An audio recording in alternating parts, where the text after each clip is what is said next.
Grégoire, bonjour. Merci Olive. Bonjour tout le monde. Merci Olive, ça va, comment tu vas toi? Très très bien. Alors, c'est un premier podcast. Ouais, première fois. Première fois au Duchesse, donc qui est ton lieu de travail, qui est ta propriété, ça on va en parler. On va pas cacher qu'on se connaît aussi. Non, on se connaît même d'avant. On se connaît même d'avant, mais on va aussi en parler. L'idée de ce podcast, aucune idée. En vrai, on sait pas trop où on va aller, ça va être une discussion, je pense. Une discussion qui va dans le mur. Pas quoi. Je sais pas si ça va aller dans le mur. En tout cas, alors moi je suis arrivé chez toi. Alors, on va planter un décor pour ceux qui ne connaissent pas. On va commencer comme ça. Présente-toi, Grégoire, rapidement. Qu'est-ce que tu fais dans la vie, etc. Où est-ce qu'on est ici? Ça va être plus simple comme ça. Ouais, je vais commencer par là. Du coup, moi c'est Grégoire. Je suis propriétaire avec Loïc du barrageux Le Duchesse. Pour ceux qui sont jamais venus, c'est globalement ici. C'est un peu moins éclairé d'habitude, mais c'est un endroit où vous pouvez venir jouer à des jeux de société, boire des bières et manger des délicieux croque-monsieur. Ça fait faire 3 ans qu'on a ouvert maintenant. Et vous êtes bienvenus quand vous voulez. Alors, le mec en profite pour faire sa promo, mais tu as bien raison. Tu as bien raison, parce qu'on est sur ta chaîne. Normalement, si tout se passe bien, Si tout a été bien fait. ça sortira sur la chaîne du Duchesse et sur les différents réseaux qu'on mettra après en description, etc. Et moi, pour me présenter, je suis Olive, je suis le community manager du bar depuis 6 mois. Quelque chose comme ça. Quelque chose comme ça. Un truc comme ça. Et je suis arrivé jeudi dernier pour travailler, parce que de temps en temps je viens chez toi et je travaille, en te disant, hey, j'ai une super idée, viens la semaine prochaine, on enregistre un podcast. Forcément j'ai dit oui. Forcément tu as dit oui. Et nous voilà, sans aucun script, sans rien. On en a parlé avant. Oui. On avait parlé avant, je t'ai posé la question avant, est-ce que tu veux qu'on voit des questions, est-ce que tu veux qu'il y ait un fil conducteur? Et on s'est dit, moi c'était déjà un peu mon idée, mais bon, c'est le patron, que ce serait plus naturel, juste si on papote de tout et de rien, et puis en espérant que ça vous plaise, et puis on en fera d'autres, qui sait peut-être même avec des invités par la suite, on sait pas. C'est pas. Non, C'est vraiment pas. Alors là, c'est vrai qu'on se rend pas compte, mais oui, on a beaucoup de lumière. Alors vous les avez en retour. Alors c'est un choix. Vous avez le miroir qui est derrière nous, du coup vous avez aussi le semblant de technique qui est vraiment dans le retour du miroir, peut-être que vous voyez un petit peu. C'était un choix parce que le miroir il est chouette, il fait partie de l'histoire un peu du Duchesse. Ouais. C'était quoi avant le Duchesse? Quand vous avez racheté, c'était quoi avant? Quand on avait repris ici, c'était un restaurant asiatique. Ok. C'est un des meilleurs buffets à volonté de Belleville, a priori. Ok. Et ouais, donc il a fallu quand même bien décrasser, bien nettoyer tout ce qui était. Ils sont un peu partis dans le jus, Ouais. en laissant la moitié des frigos pleins. Oh la vache. Mais voilà, c'était folklorique, une bonne semaine de nettoyage à 3. Mais voilà, normalement c'est quelque chose de potable maintenant. Le miroir est d'origine? Il était là avant? Le miroir est d'origine, il y a pas mal de mobilier d'origine aussi. Et les tableaux, enfin le cadre des tableaux sont d'origine aussi. On a vraiment pas changé grand chose à la disposition de la salle et du lieu. Ok. Quand tu parles des tableaux, c'est ceux que les gens voient peut-être pas ou peut-être dans le reflet ici, mais il y a des tableaux ici que je les mettrai en insert si vous voulez les voir, on mettra des photos. Les photos s'affichent quelque part, par là, voilà. Ah ouais, et la magie. c'est la magie de la télévision sur YouTube. On peut faire des trucs après. Donc ok, le miroir était là, c'était un restaurant asiatique avec des frigos à moitié pleins. Avec des frigos à moitié pleins. Ouais, ça devait être bien. Quand on l'a repris, on l'a visité dans le noir, il fallait se projeter. Hein. Quand on a montré nos photos, les photos à nos proches, on disait, mais moi je vois pas ce que vous voyez. Hein. Vraiment, nous on avait déjà une idée de comment on allait agencer la salle dès qu'on est rentré. Dans le noir, c'était plus simple de se projeter, hein, vraiment d'image mentale. Ok. Mais vraiment, les photos prises dans le noir, sous flash, éclair toute la poussière de 3 ans. Non, je vois pas vraiment ce que... Le lieu était inoccupé depuis plusieurs années déjà. C'est ça faisait 3 ans que personne n'avait foutu les pieds dans ce local. Ok. Donc les photos rendent pas hommage. Ouais. Je crois que j'avais vu, il me semble que quand tu avais montré... t'avais partagé... On peut en mettre, on pourra en afficher quelques-unes. Donc on vous affiche ici sûrement quelques photos de avant. De avant, pendant les travaux. Pendant les travaux, ouais, et maintenant. Les murs bleus, c'est vous? Ouais. C'est une idée de vous, ça? Oui, avant c'était rose, blanc. D'accord, ouais, un truc très restauration asiatique, un peu, c'est dans des tons un peu saumonés, souvent comme ça, tu retrouves des couleurs assez pastel. Ok, super. Et donc tu me parlais de Loïc. C'est ça. Loïc, avec qui, disons qu'on se connaît avec lui aussi. Ok. On a décidé d'ouvrir ça à 2 pour changer notre taf précédent qui nous plaisait plus du tout. Ok.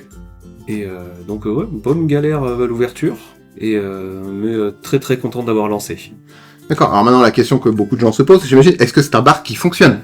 Oui, c'est un bar. Vous faites du bif? Vous faites du bif. Vous faites du bif? On fait beaucoup l'hiver. Ok, parce que Parce que les gens veulent se mettre au chaud. Ok, donc parce que les terrasses sont fermées officiellement depuis, je crois que tu me l'as dit la semaine 1er dernière, novembre. depuis le 1er Les novembre. terrasses estivales sont fermées, mais puis c'est quelque chose qui est plus assimilé, les barrageux, c'est plus quelque chose qui est assimilé cocooning, vraiment C'est vrai. boisson chaude, chocolat chaud, thé, donc peut-être que plus quelque chose, on va se réfugier un peu l'hiver, plutôt que l'été on profite du soleil, il n'y en a pas eu cette année, mais on essaie de profiter du soleil quand même. On a eu un an d'automne, ouais, c'est vrai. Mhm. C'est ça, hein. Ouais, c'est ça. Donc les gens préfèrent aller dehors en extérieur, ce que je comprends, je le ferais aussi, si je pouvais. C'est intéressant ce que tu dis, parce que j'aurais pas mis le doigt dessus. Mais ouais, c'est vrai que quand tu penses un peu à cette ambiance jeu de société, moment détente, moment familial, tu l'imagines plus. Moi, l'image que j'ai, c'est l'image de ma vie en fait, sport d'hiver. On partait une semaine avec mes parents, et tac, il y avait le Monopoly. Et le Monopoly, c'était une partie qui traînait sur une semaine, parce que les règles, bon, vous savez, tu sais, c'est voilà. Tout le monde le sait, personne ne le savoir. Voilà. Puis bon, après une journée de ski, tu joues 20 minutes, et après, Vite souris. l'appel du lit te dit, ouais, mais demain, il y a étoile, toi, donc c'est vraiment, hein. Tu peux pas vraiment. En plus, je vois que tu as acheté un hôtel, hein, c'est compliqué. Ouais, c'est ça. Est-ce que Monopoly, c'est un jeu que vous avez ici? C'est un jeu qu'on a, effectivement, Ok. que j'ai récupéré comme la bonne partie des vieux jeux classiques, on peut dire. Ouais. Bonne Paye, le Milborn, etc. que j'ai récupéré. J'ai fait le tour des caves familiales, on peut Ok. dire. Le tour des caves, des greniers, donc j'ai récupéré quelques références. Et du coup, j'ai un Monopoly en francs. Waouh! Alors, les enfants, Pour le ceux qui ne franc. connaissent pas. Aujourd'hui, il y a l'euro. Avant l'euro, il y avait les francs. Et avant les francs, il y avait les anciens francs. Non, mais, Voilà. anecdote cette semaine, vraie anecdote. Vas-y. La bonne paye que j'ai, c'est la version du passage à l'euro, quand ils avaient changé justement le packaging du franc à l'euro. Donc Ok. c'est une version qui date de 2001. J'ai vu des gens y jouer, et quand je leur ai dit, vous avez sorti la relique, du coup je dis que c'est la boîte du passage à l'euro, on m'a dit, la boîte de quoi? Du passage à quoi? Ah, d'accord. Je suis ici déjà si vieux que ça. Non, mais c'est vrai que oui, il y a une fracture un peu générationnelle, parce que maintenant, ceux qui sont nés dans l'euro, c'est des jeunes adultes. On n'a pas dit ton âge ou notre âge. T'as quel âge aujourd'hui? Enfin, aujourd'hui. 32. 32? C'est un jeune. Vraiment, il a connu le passage à l'euro, mais ceci étant, c'est un Moi jeune. j'avais 10 ans, je connaissais rien. Et moi, 45. Donc, oui. J'ai connu le passage à l'ancien franc, non? Non, je sais pas quand est-ce que si vous avez l'info, dites-le en commentaire, quand est-ce qu'est arrivé vraiment le passage de l'ancien franc au franc à l'euro. Oh là là, ces discussions de boomer. On avait dit, hein, peut-être on va aller droit dans le mur. Ça se voit qu'il n'y a pas de fil. Hein. Mais ça se voit vraiment qu'il n'y a pas de fil. Ok, donc t'as des reliques ici, c'est des reliques qui ont en plus une histoire familiale un petit peu. Bon, en tout cas, pour ces jeux-là, ouais, effectivement, j'ai des petites histoires à raconter dessus. Pas le cas pour tous, hein, mais... Après, j'imagine que les jeux récents, c'est des jeux que toi, si tu achètes par ta filière classique pour avoir toujours soit et des nouveautés et de la diversité à proposer pour tout un panel de clients et de joueurs. Des stocks de certains jeux qui sont un peu abîmés, qui sentent peut-être un peu fort pour certains jeux. Il y a peut-être des verres, des bières qui ont été renversées dessus. Donc on essaie de tourner pour quand même proposer des jeux un peu quali, ou en tout cas... Si on prend, c'est intéressant ça pour même les entrepreneurs qui veulent peut-être ouvrir un bar à jeux ou qui ont des ambitions un peu comme ça. Un jeu phare chez toi, on va dire Tetrabor, parce que je sais que Tetrabor c'est un jeu que ta communauté affectionne beaucoup. Ta barmaid a participé au développement des designs de Tetrabor. Avec son autorisation, on mettra son Insta Pro dans la description. Je vous garantis pas, parce qu'il faudra voir quand même avec Alao. Mais voilà, donc c'est un jeu qui a une belle vie chez toi, Tetrabor, qui est souvent sollicité, demandé, parce qu'en plus il est drôle comme jeu.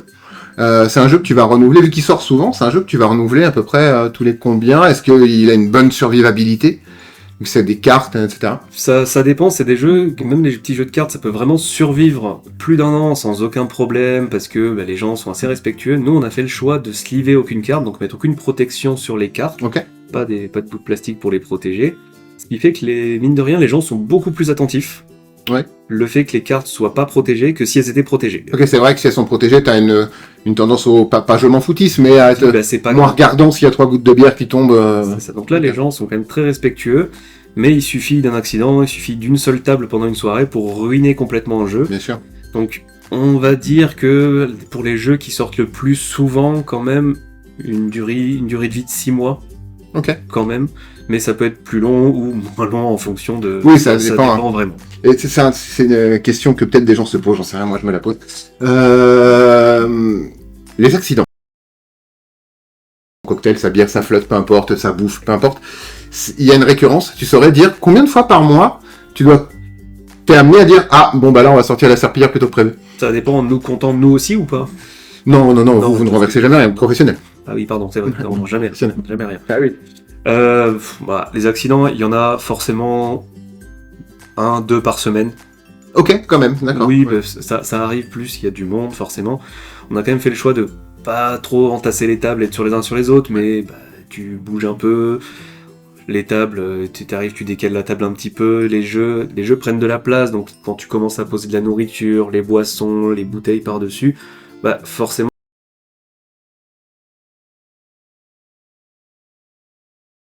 pas plein. Ouais. Et des fois, c'est une bière qui vient juste d'être posée sur la table, et là, c'est catastrophe, c'est accident. Quelle tristesse pour la bière. Pour la bière, Ouais, évidemment. surtout, sûr. Le jeu, c'est une chose, mais la bière. Je pense à un jeu comme Exploding Kitten, je crois qu'on en a parlé parce que, alors déjà pour ceux qui n'ont pas vu sur leur l'Insta des Duchesses, on a fait une mise en abîme d'Exploding Kitten, Grégoire et moi. Enfin moi pas physiquement mais derrière la caméra où on s'est bien amusé. Enfin c'était un tournage audacieux. Moi, j'étais plein de fois derrière la caméra. Ah toi t'étais plein de fois derrière la caméra, tout à Devant. fait. On peut en parler parce que moi c'est un projet que j'avais proposé, je t'avais proposé.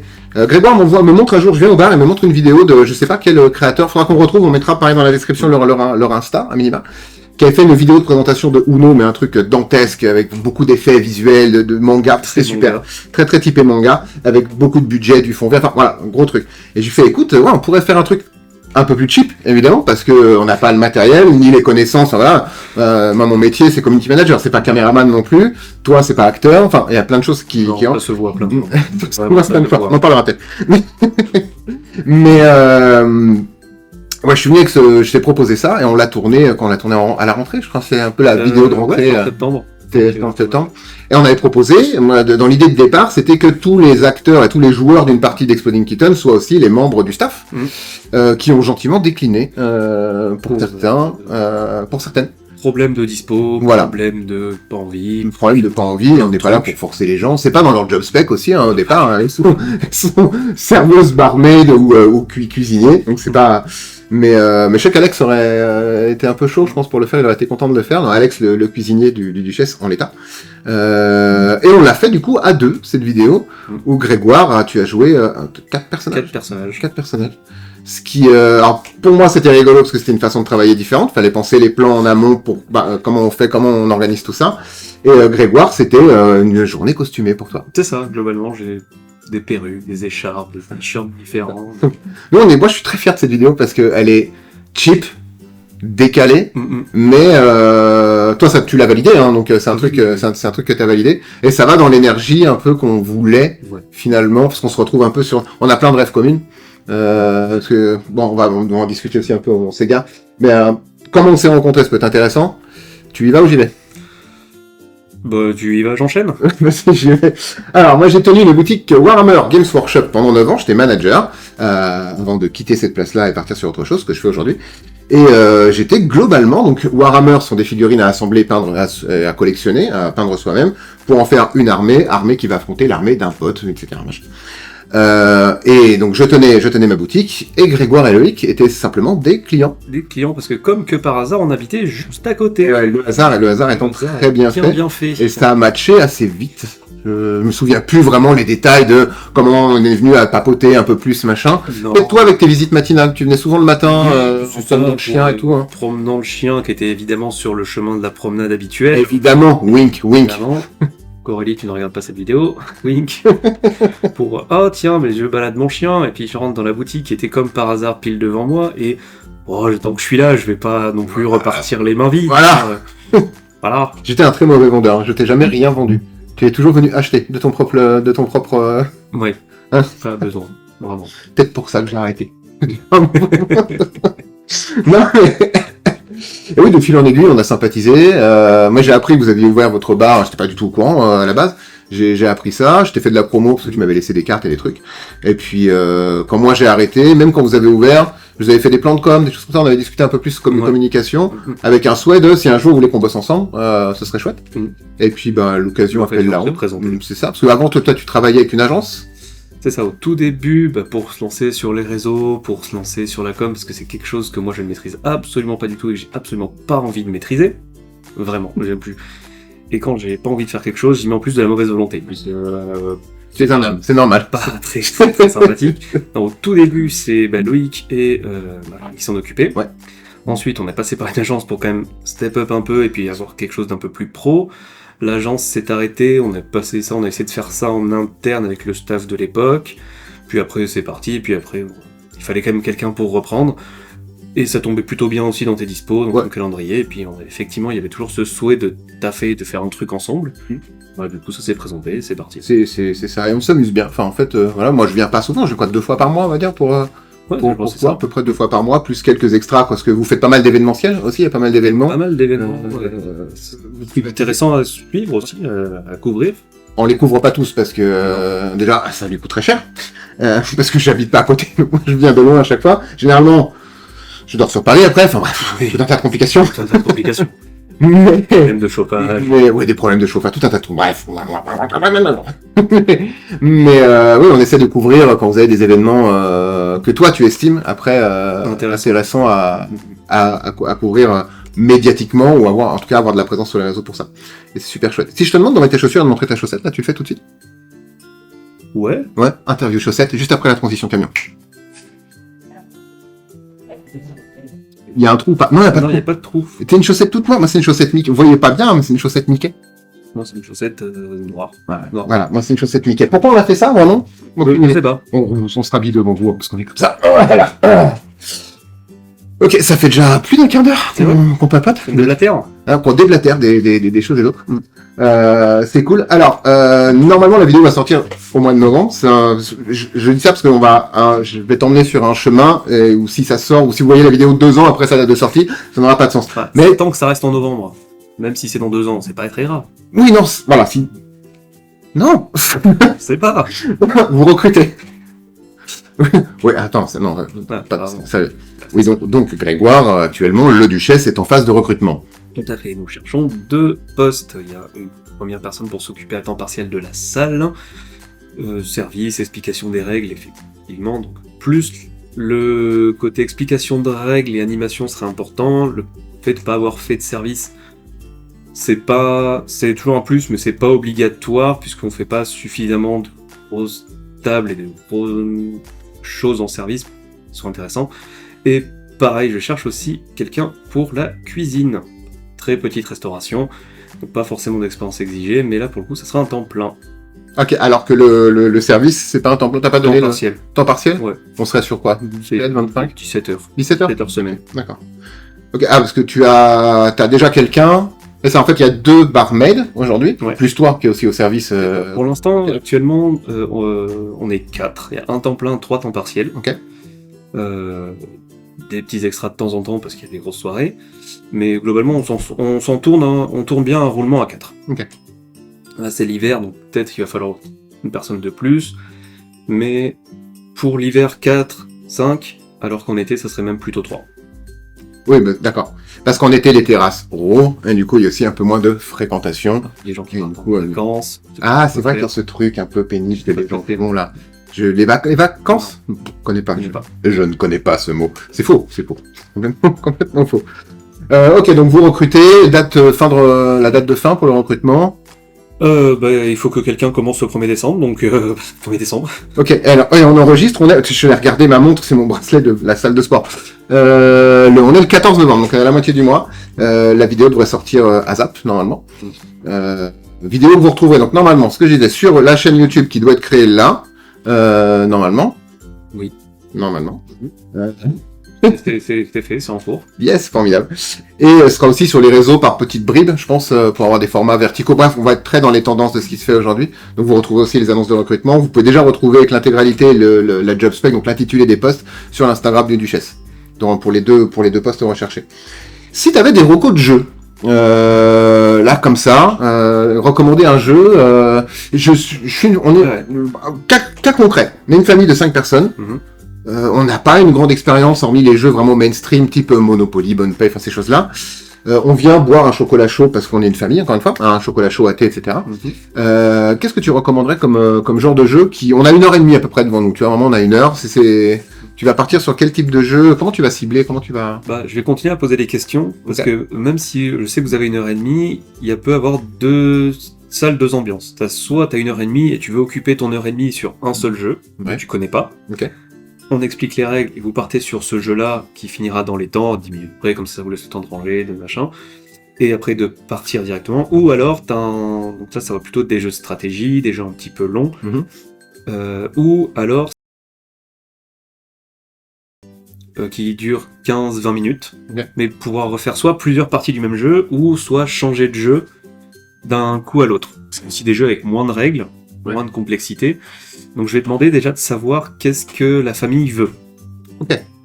Et ça, en fonction, moi, ça va aiguiller mes réponses. Ensuite, je vais leur demander est-ce qu'ils veulent jouer coopérativement, c'est-à-dire tous ensemble contre le jeu pour gagner ensemble ou perdre tous ensemble, Ok. ou alors est-ce qu'ils sont là pour se foutre sur la gueule. D'accord. Bon, généralement, quand je pose cette question, on me dit tout le temps on veut se foutre sur la gueule. J'ai assez peu de gens qui disent non, on va jouer ensemble parce qu'elle est mauvaise perdante. Ça, on me le dit. Ok, ouais. C'est bien ce que tu as dit. Mauvaise perdante. Bah, c'est souvent ce qu'on me dit. Ok. Après, il y a des mauvais gagnants aussi. Et là, c'est gagnant. Ceux-là, je les connais. Ceux-là, je les connais. J'en ai côtoyé quelques-uns. Mais sinon, alors si je partirais sur des jeux de stratégie pour 1h30, Ouais. où les gens, où la famille en tout cas n'a pas encore une grosse expérience, je leur sortirais les nouveaux classiques. Ok. Il y a le Catan, les Aventuriers du Rail, Seven Wonders, qui sont des nouveaux classiques. On peut appeler ça comme ça. Ok. Jeux qui sont quand même assez accessibles, des premiers jeux de stratégie, bien sûr beaucoup plus complexes, mais on va pas forcément faire ça. Pour les jeux d'ambiance, il peut y en avoir plein. Forcément, s'ils le connaissent pas, le Codename, comme ça en deux équipes, ils peuvent se friter un petit peu. Le Skyjo, j'ai trop vu ce jeu, je ne peux plus le voir, mais si les gens le connaissent pas, ils peuvent y aller. Ok. Il y a un jeu qui vient de sortir qui s'appelle Duck and Cover. C'est la même chose, en un peu plus dynamique, D'accord. avec des petits canards. Donc ça, ce que tu donnes, c'est un peu des néo-classiques, les nouveaux classiques standards du jeu de société familial, on va dire. Duck and Cover, non, mais les deux premiers, Skyjo et Codename, oui. Oui, Codename, oui. Parce que globalement, tout le monde connaît les règles aussi, ou alors ça s'assimile extrêmement rapidement. Le Skyjo, c'est pareil. Il n'y a pas besoin d'avoir...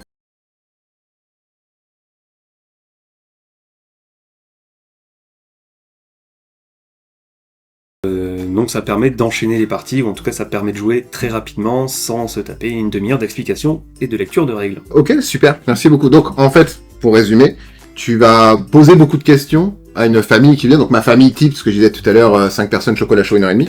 C'est dans ton discours d'approche que tu vas essayer, toi, de déceler ce qui va leur permettre de passer le meilleur moment, d'avoir... C'est ça, je vais essayer de cibler au mieux, voir ce qu'ils veulent, ou alors ils me donnent carte blanche, mais carte blanche c'est un peu compliqué. Quand t'as pas d'infos. Ouais, c'est compliqué quand t'as pas d'infos. Donc soit je vais leur expliquer, je vais leur montrer surtout des jeux où moi j'ai le temps de passer du temps avec eux. Ok. En fonction des soirées, en fonction du monde qu'il y a, si j'ai pas d'indication, je vais partir vers des jeux très simples. Ouais. Où je peux leur expliquer en 30 secondes si j'ai pas le temps, même si c'est pas forcément ce qu'ils recherchent. Bien sûr. Moi non plus je sais pas ce qu'ils recherchent. Ou alors si j'ai du temps, je veux passer un petit peu plus de temps avec eux, parce que moi aussi ça me fait plaisir et ça m'amuse de faire découvrir des nouveautés aux gens. C'est intéressant ça, le temps que tu vas allouer à la personne va dépendre essentiellement aussi de ta salle. Après bon, t'as ton personnel de salle qui est là aussi, ça fait partie donc de la spécialité du job, spécifiquement en fait pour les bars, enfin pour toi, mais j'imagine pour plusieurs bars à jeux, c'est d'avoir une connaissance de certains jeux. Je pense que tu ne demandes pas une connaissance du par cœur, mais savoir expliquer des règles, mettre en place un système de jeu pour des personnes qui connaissent pas du tout le système auquel ils vont jouer. Exactement, un minimum. Ce qu'on essaie nous de faire, même si c'est les gros soirs, qu'il y a plein de monde, où on n'a pas le temps d'expliquer les règles et de faire les mises en place, ce qu'on fait tout le temps au moins, c'est aider à choisir un jeu. Okay. Justement, on repose les questions, c'est comme ça, et on leur dit vous pouvez essayer celui-ci, qui sont des jeux où on pourra pas vous expliquer, mais c'est des jeux extrêmement simples, où comme ça vous vous amusez, vous faites une partie ou deux, mais nous on pourra pas vous expliquer les règles. Mais c'est des règles, en tout cas c'est des jeux avec des règles très simples. Ça fait partie de tes choix quand tu vas renouveler ton parc de jeux. Est-ce que tu vas avoir cette réflexion de te dire il en faut pour tous les goûts, donc j'imagine que tu vas avoir des jeux bienvenus en termes de règles, mais est-ce que aussi tu vas t'orienter sur des jeux qui sont faciles d'accès? Il y a une page de règles, c'est presque immédiat, tu vois le jeu, tu lis le résumé, t'as le concept qui est déjà très clair en fait. Le jeu est un concept en lui-même, c'est vraiment flash. Ouais.